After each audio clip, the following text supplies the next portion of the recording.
What happens when a biased decision aims to ruin a young life, but instead ignites a journey of resilience and triumph? Marcus Evans's story isn't just about surviving injustice. It's about rising above it to inspire change and leave a legacy. Prepare to witness a transformation that challenges everything you thought you knew about second chances. The courtroom was heavy with silence, interrupted only by the faint scribble of the stenographer's pen and the occasional shuffle of papers. Judge Walters, a man known for his stern demeanor and disproportionately harsh rulings, sat towering above the courtroom from his elevated bench. His piercing gray eyes scanned the room, resting briefly on Marcus Evans, a 17-year-old defendant standing nervously next to his public defender. Marcus was a bright student with dreams of becoming an engineer, but today, those dreams felt distant. He had been accused of vandalizing a convenience store, a crime he insisted he hadn't committed. The evidence against him was weak, a blurry security camera photo that didn't clearly identify him and testimony from a witness who had admitted to being unsure. But in this courtroom, none of that seemed to matter. The prosecutor, an ambitious young man eager to make a name for himself, painted Marcus as a reckless youth who needed to be taught a lesson. He spoke with confidence, emphasizing stereotypes rather than facts, playing into Judge Walters's known biases. "This is a young man on a path to destruction," the prosecutor declared, his voice echoing in the courtroom. "It's up to this court to intervene before it's too late." Marcus's public defender, overwhelmed by the caseload and visibly unprepared, fumbled through his arguments. "Your Honor, the evidence is far from conclusive, and Marcus has no prior record," he said. "He's an honor student with a bright future." Judge Walters cut him off with a sharp rap of his gavel. "Enough," he said, his voice cold and dismissive. "I've heard enough." Marcus's heart pounded as he gripped the edge of the table, his palms slick with sweat. His mother, Angela Evans, sat in the gallery, her hands clasped tightly together as she silently prayed for leniency. Judge Walters leaned forward, his expression severe. "Marcus Evans," he began, "it's clear to me that you've chosen to associate with the wrong crowd. Whether or not you committed this specific act of vandalism, it's evident that you lack proper discipline." Marcus opened his mouth to protest, but felt his public defender's hand on his arm, urging him to remain silent. The judge continued, his voice dripping with condescension. "You may be a bright student, but intelligence alone doesn't exempt you from accountability. This court has a responsibility to set an example." Angela gasped softly, her eyes filling with tears. Marcus clenched his jaw, fighting to keep his composure. "I sentence you to 6 months in a juvenile detention center," Judge Walters declared, slamming his gavel down. "Perhaps some time away will help you reflect on your actions and make better choices in the future." The courtroom erupted into murmurs, many shocked by the severity of the sentence. Angela stood, pleading with the judge. "Your Honor, please, Marcus didn't do this. He's a good boy, a hard-working student." "Order," Judge Walters bellowed, silencing the room. He turned to Angela with a glare.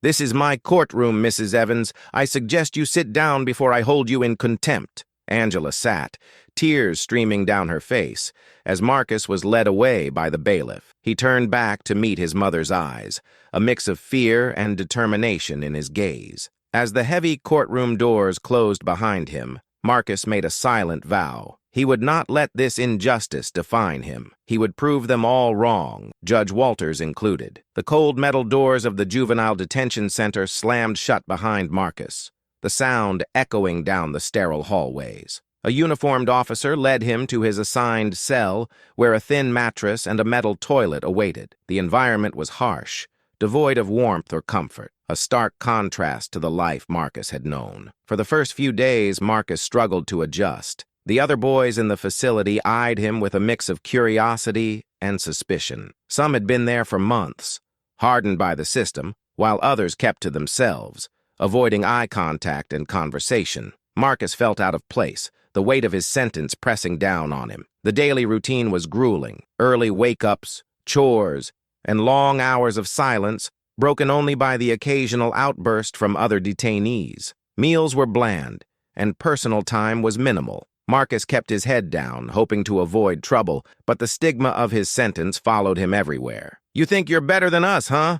a boy named Trey sneered one afternoon during lunch. Trey, taller and bulkier than Marcus, had a reputation for picking fights. Honor student, right? What are you doing in here, genius?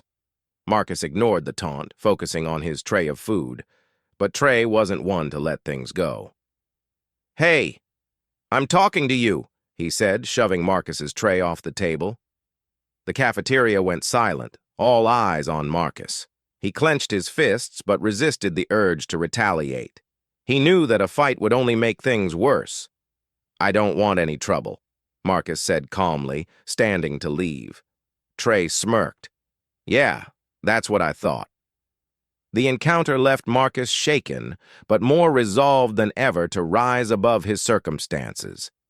He found solace in the detention center's small library, a quiet escape from the chaos. Books became his refuge, transporting him to worlds far removed from the confines of his cell. One day, while flipping through a worn copy of To Kill a Mockingbird, Marcus caught the attention of Mr. Carter, a retired teacher who volunteered at the center. "Harper Lee, huh?" Carter said, his warm smile breaking through the gloom of the library. "That's a good one." Marcus nodded. "It's better than sitting in my cell." Carter pulled up a chair. "You know, books can do more than pass the time. They can open doors, show you paths you never thought existed." From that day forward, Carter became a mentor to Marcus. He introduced him to works by James Baldwin, Maya Angelou, and other authors who wrote about resilience and overcoming adversity. "You've got potential, Marcus," Carter said during one of their conversations. "Don't let this place define you. Use it as fuel to prove them all wrong." Inspired by Carter's words, Marcus began journaling, pouring his thoughts and frustrations onto paper. Writing became a form of therapy, helping him process the injustice he'd faced and envision a future beyond the detention center. His mother, Angela, visited him every week, her unwavering support a constant source of strength. "This isn't the end, Marcus," she said during one visit, her hands gripping his tightly through the plexiglass divider. "You're going to get through this, and you're going to shine. Don't let that judge take away who you are." Angela's words stayed with Marcus, motivating him to focus on self-improvement. He began attending educational workshops offered at the center, excelling in math and science courses. His teachers quickly noticed his aptitude and encouraged him to apply for a scholarship program designed for troubled youth. "I don't know if they'll accept me," Marcus admitted to Carter one day. "They'd be fools not to," Carter replied. "But whether they do or don't, remember this. Your worth isn't determined by them or anyone else. It's determined by what you do with the opportunities you're given." Fueled by a newfound sense of purpose, Marcus worked tirelessly on his application essays, using his journal entries as inspiration. He wrote about his experiences, the challenges he had faced, and his dreams of becoming a scholar who could one day make a difference in the world. As the months passed, Marcus began to see small signs of progress. He earned privileges for good behavior, like extra library time and the ability to mentor younger detainees. He even began to earn the respect of his peers, including Trey, who eventually apologized for his earlier behavior. "I was wrong about you," Trey admitted one evening. "You're not like the rest of us. You're going places." Marcus smiled. "We all can, Trey. We just have to believe it." When the day of his release finally arrived, Marcus walked out of the detention center with his head held high. He carried a stack of books under one arm and a folder containing his scholarship application under the other. His mother was waiting for him at the curb, tears streaming down her face as she pulled him into a tight embrace. "This is just the beginning," Marcus said, his voice filled with determination. "I'm going to prove," the sun felt warm on Marcus's face as he stepped out of the juvenile detention center, his freedom bittersweet. Though he was finally home, the stigma of his sentence lingered. Marcus knew that rebuilding his life wouldn't be easy, but the fire in his heart burned brighter than ever. Angela was waiting for him with open arms. "You're home," she whispered, pulling him into a tight hug. Marcus could feel the strength of her love in that moment, and it gave him the courage to face what lay ahead. That evening, the two of them sat at the kitchen table. Marcus placed a stack of books and his journal on the table, symbols of the growth he had achieved behind bars. "I don't want this to be my story, Mom," he said, his voice steady. "I want more than this. I want to make a difference." Angela nodded, her eyes glistening with pride. "Then start now, Marcus. The world doesn't define you.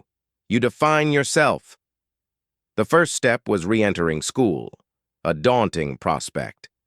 On his first day back, Marcus walked through the halls under the weight of curious stares and whispered rumors. Some classmates avoided him, while others openly judged him. "Hey, isn't that the kid who got locked up?" a student muttered as Marcus passed by. Despite the murmurs, Marcus kept his head high. He had no intention of letting their words break him. Instead, he focused on his studies, throwing himself into his coursework with a determination that surprised even his teachers. One day after class, Ms. Carter, a math teacher who had always believed in Marcus, stopped him. "You've been through a lot," she said gently. "But I can see you're still the same brilliant, hard-working student I knew before. Don't let anyone make you think otherwise." Encouraged by her words, Marcus began to excel once again. His teachers noticed his dedication, and some even went out of their way to provide extra resources and mentorship. Slowly, Marcus's reputation began to shift, and the narrative surrounding him started to change. At the same time, Marcus continued to lean on his mentor, Mr. Carter, who had remained in contact after his release. Mr. Carter introduced him to opportunities for academic growth, including a local youth scholarship program for students who had overcome adversity.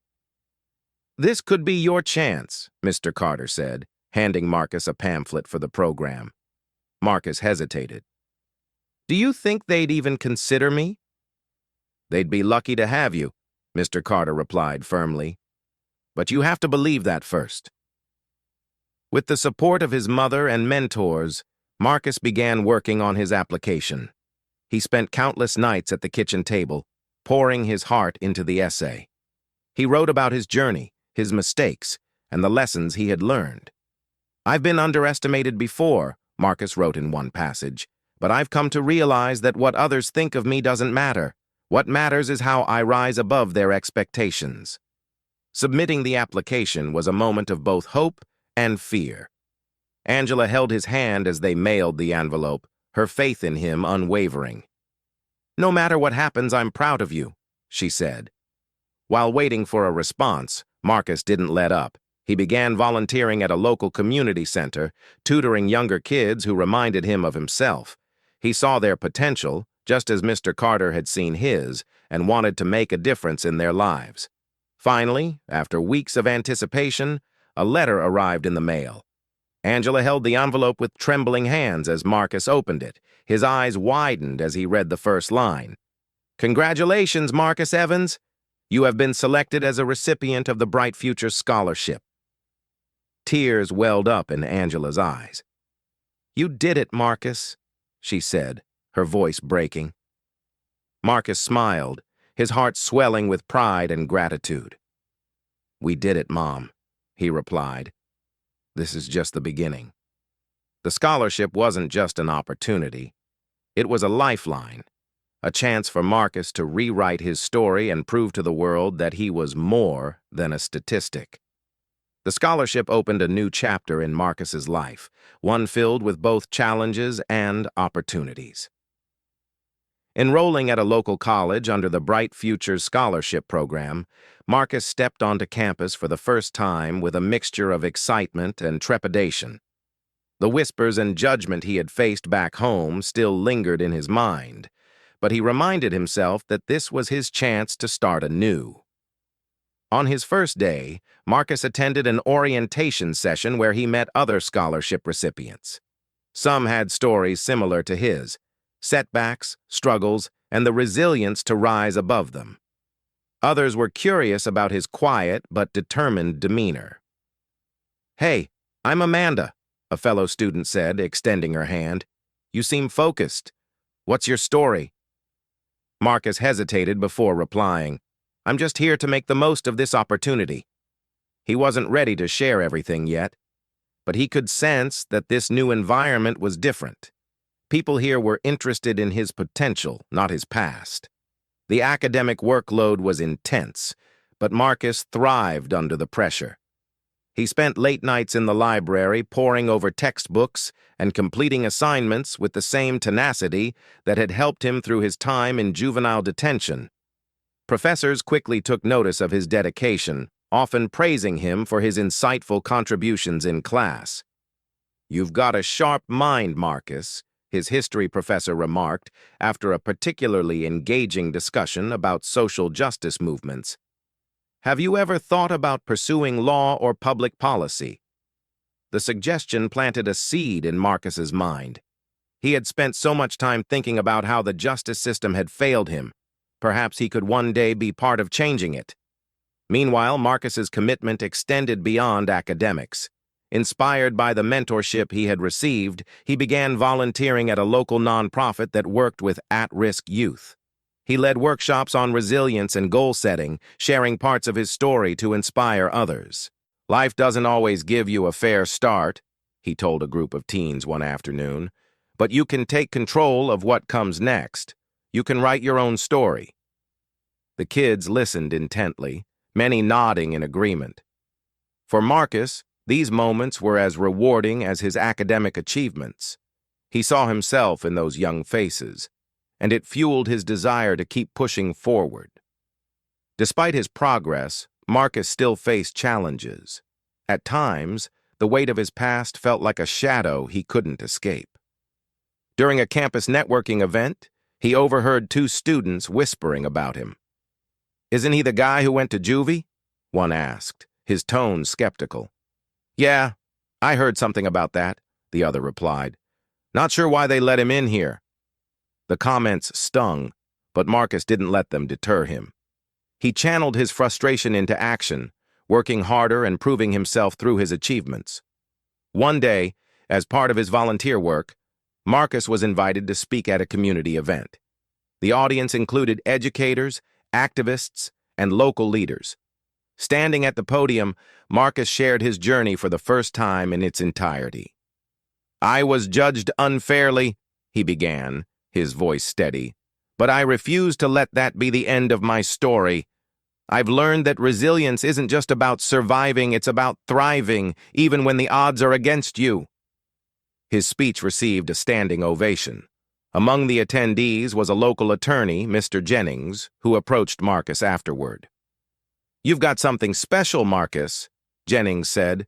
"If you're serious about pursuing a career in law, I'd like to offer you an internship at my firm. We could use someone with your perspective." The offer was a turning point. For the first time, Marcus saw a clear path to making a real impact. He accepted the internship and spent the next semester learning about the legal system from the inside, gaining valuable experience and building connections that would serve him in the future. At the same time, Marcus's story began gaining attention. A local journalist who had attended the community event wrote an article about his journey, framing it as a story of redemption and perseverance. "Former juvenile detainee becomes rising star in academia," the headline read. The article sparked conversations about systemic bias in the justice system and highlighted the importance of second chances. Marcus's professors and peers rallied around him, showing their support and admiration for his resilience. By the end of his first year in college, Marcus had not only excelled academically, but had also become a symbol of hope and determination for those around him. His past no longer felt like a weight holding him down. It had become the foundation for his future success. As Marcus sat in his dorm room one evening, reflecting on everything he had overcome, he smiled. The road ahead was still long, but he knew one thing for certain. He was no longer the boy defined by a judge's harsh sentence. He was becoming the man who would one day redefine what justice meant. Marcus's academic and personal growth marked a turning point, but the road ahead remained steep. Despite his accomplishments, Society's biases and systemic hurdles continued to test his resolve. At every stage, Marcus encountered resistance, but his determination to rise above it never wavered. One of his first significant challenges came during his internship at Mr. Jennings's law firm. Although Marcus quickly proved his competence, earning praise from clients and colleagues, there were moments when his past became a talking point. During a team meeting, a senior associate casually remarked, "It's admirable how far you've come considering, well, everything." The comment, though intended as a compliment, stung. Marcus kept his composure, responding with grace. "My past is a part of my story, but it doesn't define me," he said, meeting the associate's gaze with quiet strength. Moments like these reminded Marcus of how much work remained to dismantle stereotypes. He channeled his frustration into his internship, excelling in research and case preparation. Mr. Jennings noticed his dedication, often assigning him tasks that went beyond what was expected of an intern.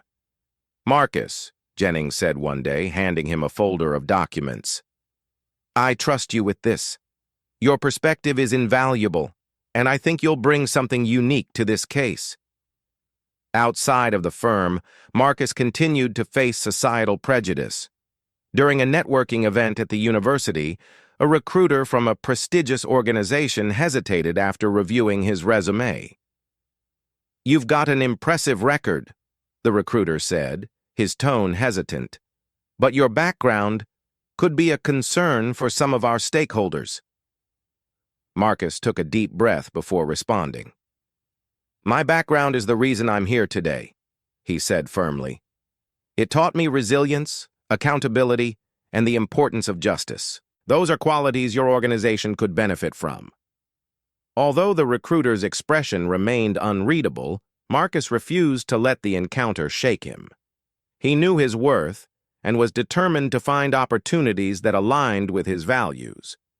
Amid these challenges, Marcus found strength in his growing network of supporters. His professors, peers, and mentors rallied around him, offering encouragement and guidance. Angela, as always, remained his anchor.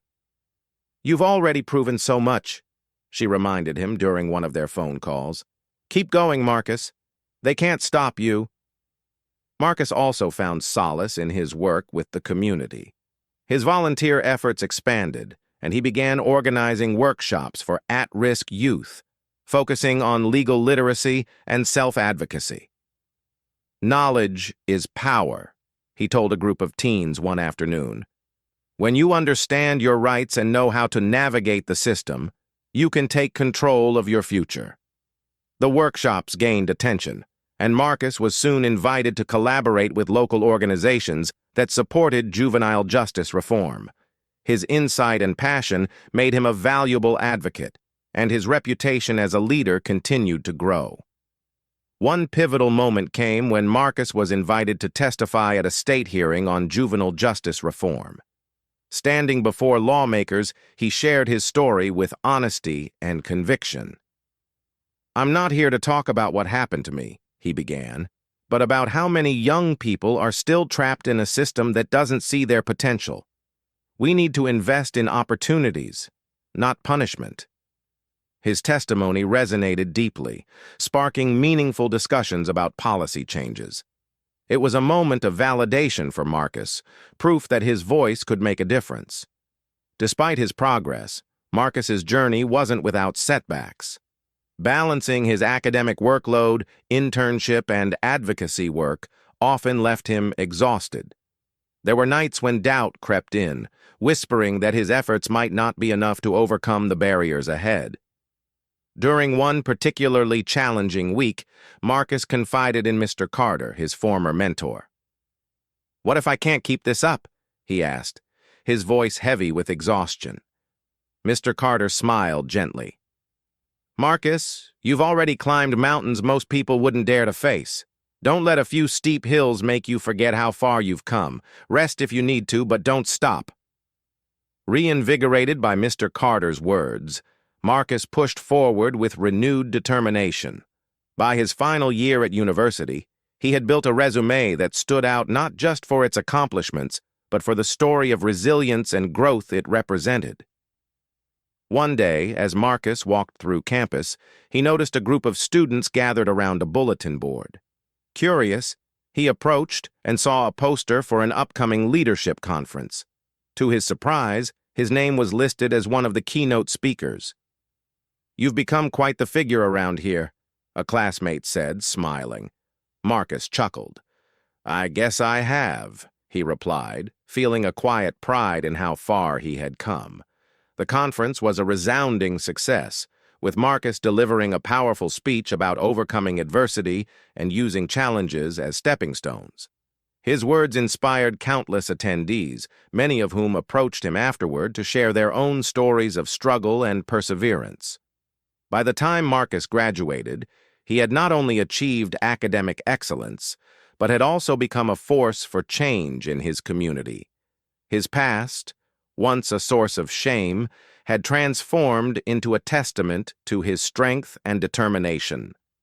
As he prepared for the next chapter of his journey, Marcus knew that the barriers he had faced were not the end of his story. They were the foundation for everything he would build in the future. While Marcus was steadily building a future filled with promise and purpose, Judge Walters's world began to crumble. Known for his harsh rulings and apparent biases, his actions had long gone unquestioned. But as more cases surfaced, exposing patterns of disproportionate sentencing, Walters found himself under growing scrutiny. The tipping point came when a group of journalists, led by investigative reporter Sophia James, published a series of articles titled "Justice Denied: The Hidden Bias in Judge Walters's Courtroom." The expose highlighted alarming statistics. A significant number of his harshest sentences were disproportionately aimed at minority defendants, many of whom had little or no prior records. One story in the series focused on Marcus Evans.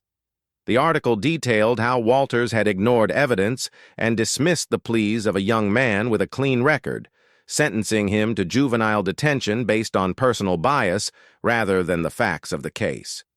Marcus's subsequent success story only amplified the criticism of Walters's judgment, turning public opinion sharply against him. The backlash was swift. Community activists held rallies outside the courthouse, demanding accountability. Protesters carried signs that read, "Justice for all, not just a few, and end judicial bias now." The once untouchable Walters became the face of systemic inequality, his reputation tarnished beyond repair. Within weeks, Walters was summoned before a judicial review board. The hearing, held in the very courthouse where he had presided for decades, was a stark role reversal. Seated at the defense table, Walters listened as witnesses, including former defendants and legal professionals, testified about his pattern of bias. One former public defender recalled, "Judge Walters often made up his mind before cases even began. You could see it in his body language, in his tone. It was clear who he deemed worthy and who he didn't." Sophia James, the journalist behind the expose, also testified. "Our investigation uncovered years of disproportionately harsh rulings against people of color, many of whom lacked adequate representation. This isn't just about one judge. It's about a system that allows such bias to go unchecked." Walters attempted to defend himself, claiming he had always acted within the law.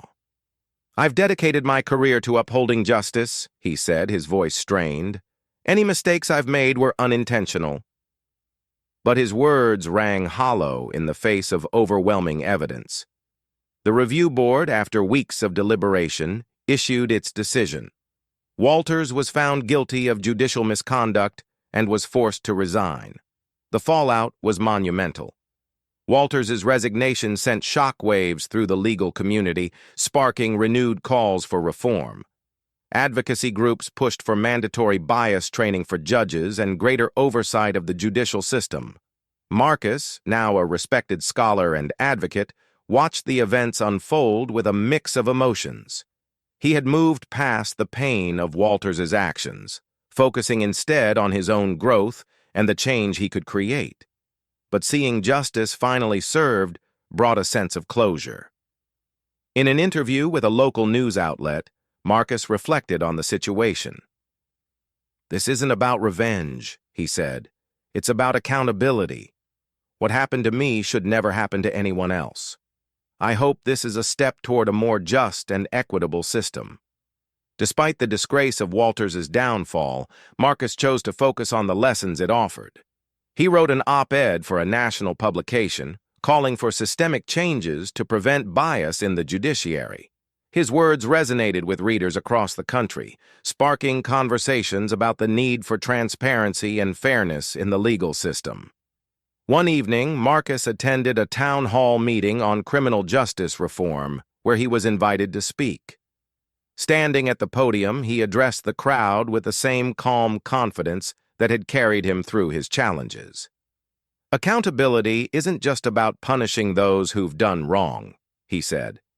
"It's about creating systems that uphold fairness for everyone. We all have a role to play in making that happen." In the audience, Angela watched her son with pride. The boy who had once been silenced in a courtroom was now a voice for change, proving that even in the face of injustice, resilience and determination could prevail. As Marcus stepped off the stage, a community leader approached him. "Your story is more than inspiring," she said. "It's a call to action. Keep doing what you're doing. We need more voices like yours." With Walters's career over and reforms gaining momentum, Marcus knew the fight for justice was far from finished. But he also knew that the tides were turning, and he was ready to be a part of the change. As the fallout from Judge Walters's resignation echoed across the legal community, Marcus remained steadfast in his pursuit of academic excellence. Now a third-year university student majoring in criminal justice, he had become a beacon of resilience and determination on campus. His professors often used him as an example in their lectures, and his peers admired him not just for his intellect, but for his unwavering sense of purpose. Marcus's days were packed. Between his studies, internships, and volunteer work, he barely had time to breathe. Yet, he thrived under the pressure, fueled by the lessons he had learned during his struggles. Every class, every lecture, every late-night study session felt like another step toward the future he envisioned for himself. One day, Marcus was approached by Professor Hall, a leading scholar in criminal law. "Marcus," Hall began, his tone serious, "your work on systemic bias in sentencing has been exceptional. Have you ever considered presenting your findings at a conference?" The suggestion took Marcus by surprise. "Me? A conference?" Professor Hall smiled. "Why not? Your insights are sharp, and your perspective is invaluable. You've lived through the very issues you're studying. People need to hear what you have to say." After some encouragement, Marcus agreed. Over the next few weeks, he worked tirelessly on his presentation, crafting a detailed analysis of how biases in the justice system disproportionately affect marginalized communities. He drew from his own experiences, as well as the research he had conducted during his internship. The day of the conference arrived, and Marcus stood before a packed auditorium filled with legal professionals, academics, and students. Dressed in a sharp suit and armed with his presentation slides, he felt a surge of nervous energy. "Good morning," he began, his voice steady. "My name is Marcus Evans, and today I want to talk about the unseen barriers in our justice system and how we can work together to dismantle them." As he spoke, the audience hung on his every word. Marcus didn't just recite statistics. He told stories, his own and those of others who had been failed by the system.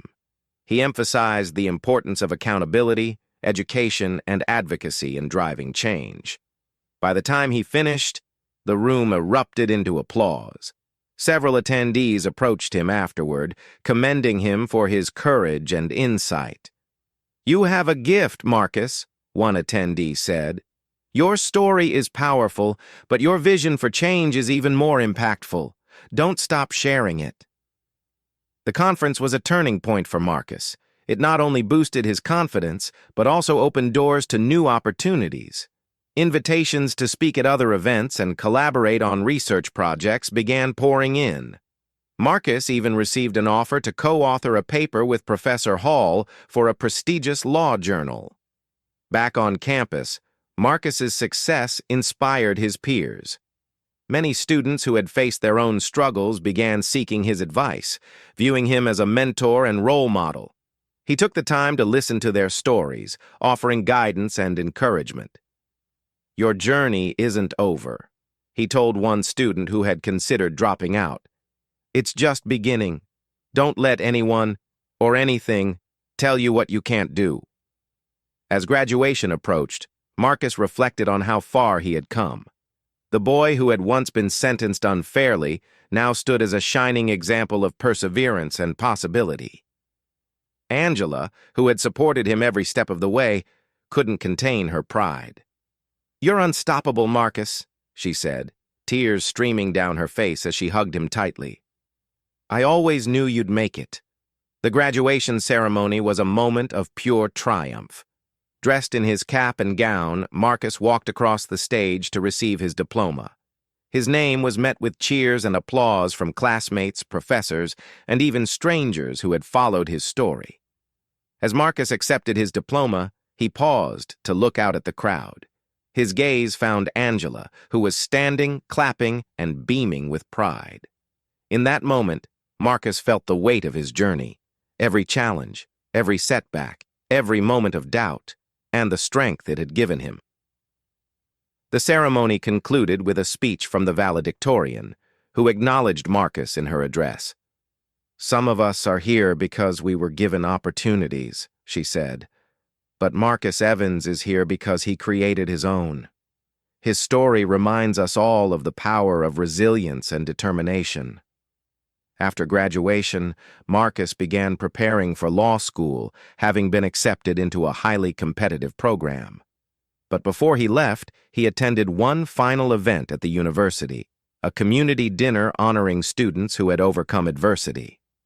During the event, Marcus was asked to say a few words. Standing before the crowd, he spoke with the same calm confidence that had carried him through his journey. "Adversity isn't the end of the road," he said. "It's the start of a new path. I've learned that setbacks can be opportunities in disguise, and the challenges we face shape us into the people we're meant to become." The audience gave him a standing ovation, many moved to tears by his words. As Marcus left the event that evening, he felt a deep sense of fulfillment. His journey was far from over, but he knew he was ready for whatever lay ahead.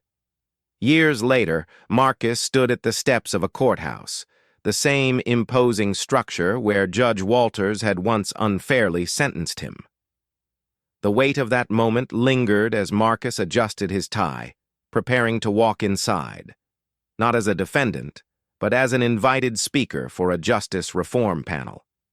Inside, the atmosphere was charged with anticipation. Lawyers, activists, and policymakers filled the room, eager to hear from Marcus, now a respected advocate for criminal justice reform. His name had become synonymous with resilience and change, and his voice carried weight in discussions about equity and fairness.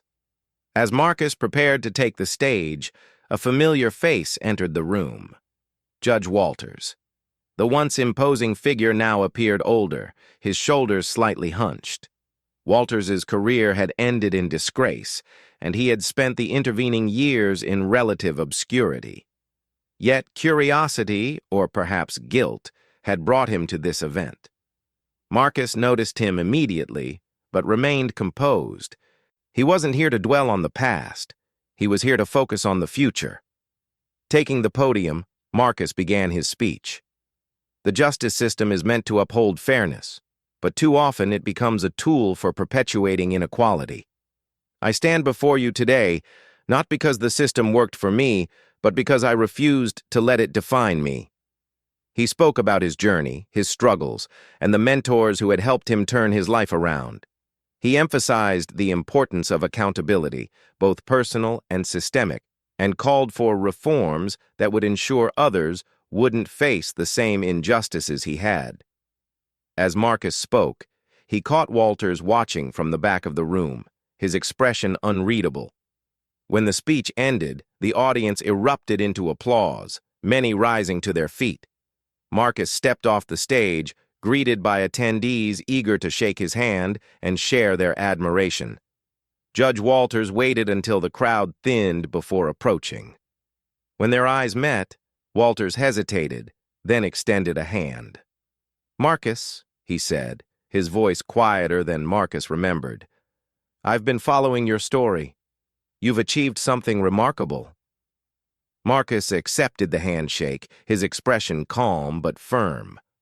"Thank you," he replied. Walters hesitated again before continuing. "I want you to know, I regret how I handled your case. I didn't see your potential then, and I was wrong. I hope you can accept my apology." For a moment, Marcus considered the weight of those words. He thought about the years he had spent overcoming the obstacles Walters had placed in his path. But he also understood the importance of grace and growth. "I accept your apology," Marcus said finally, his tone measured. "But more importantly, I hope you've learned from it." Walters nodded, his face reflecting a mix of relief and remorse. "I have," he said. As Walters left the room, Marcus turned back to the crowd of attendees still mingling. He had come full circle, not to seek revenge or validation, but to demonstrate that justice and perseverance could prevail.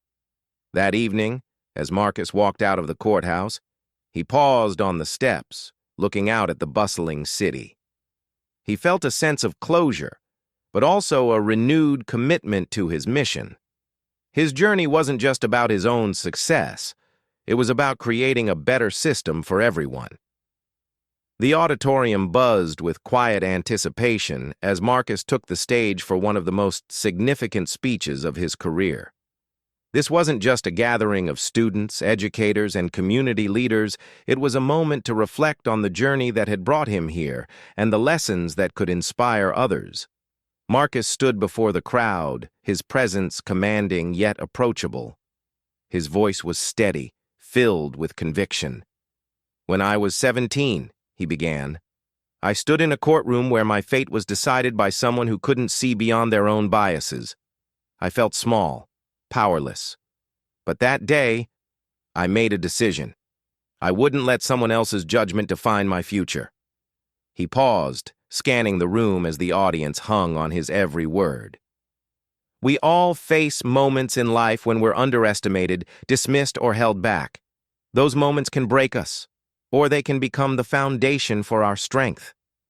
Marcus shared his story of transformation, from the unfair sentence that nearly derailed his life to the mentors and opportunities that helped him rise above it. He spoke about the importance of resilience and the power of education, emphasizing that no setback is insurmountable. "The system didn't give me a second chance," Marcus said.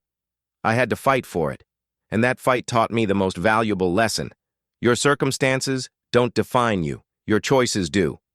He then shifted focus to the audience, delivering a call to action. "We have a responsibility, not just to ourselves, but to each other, to challenge injustice when we see it, to uplift those who've been knocked down, to build a world where everyone has the chance to thrive." In the front row, Angela watched her son with tears in her eyes. She had always believed in Marcus, but seeing him on that stage, speaking with such purpose and authority, filled her with pride beyond words. Marcus concluded his speech with a powerful statement. "If my story teaches you anything, let it be this.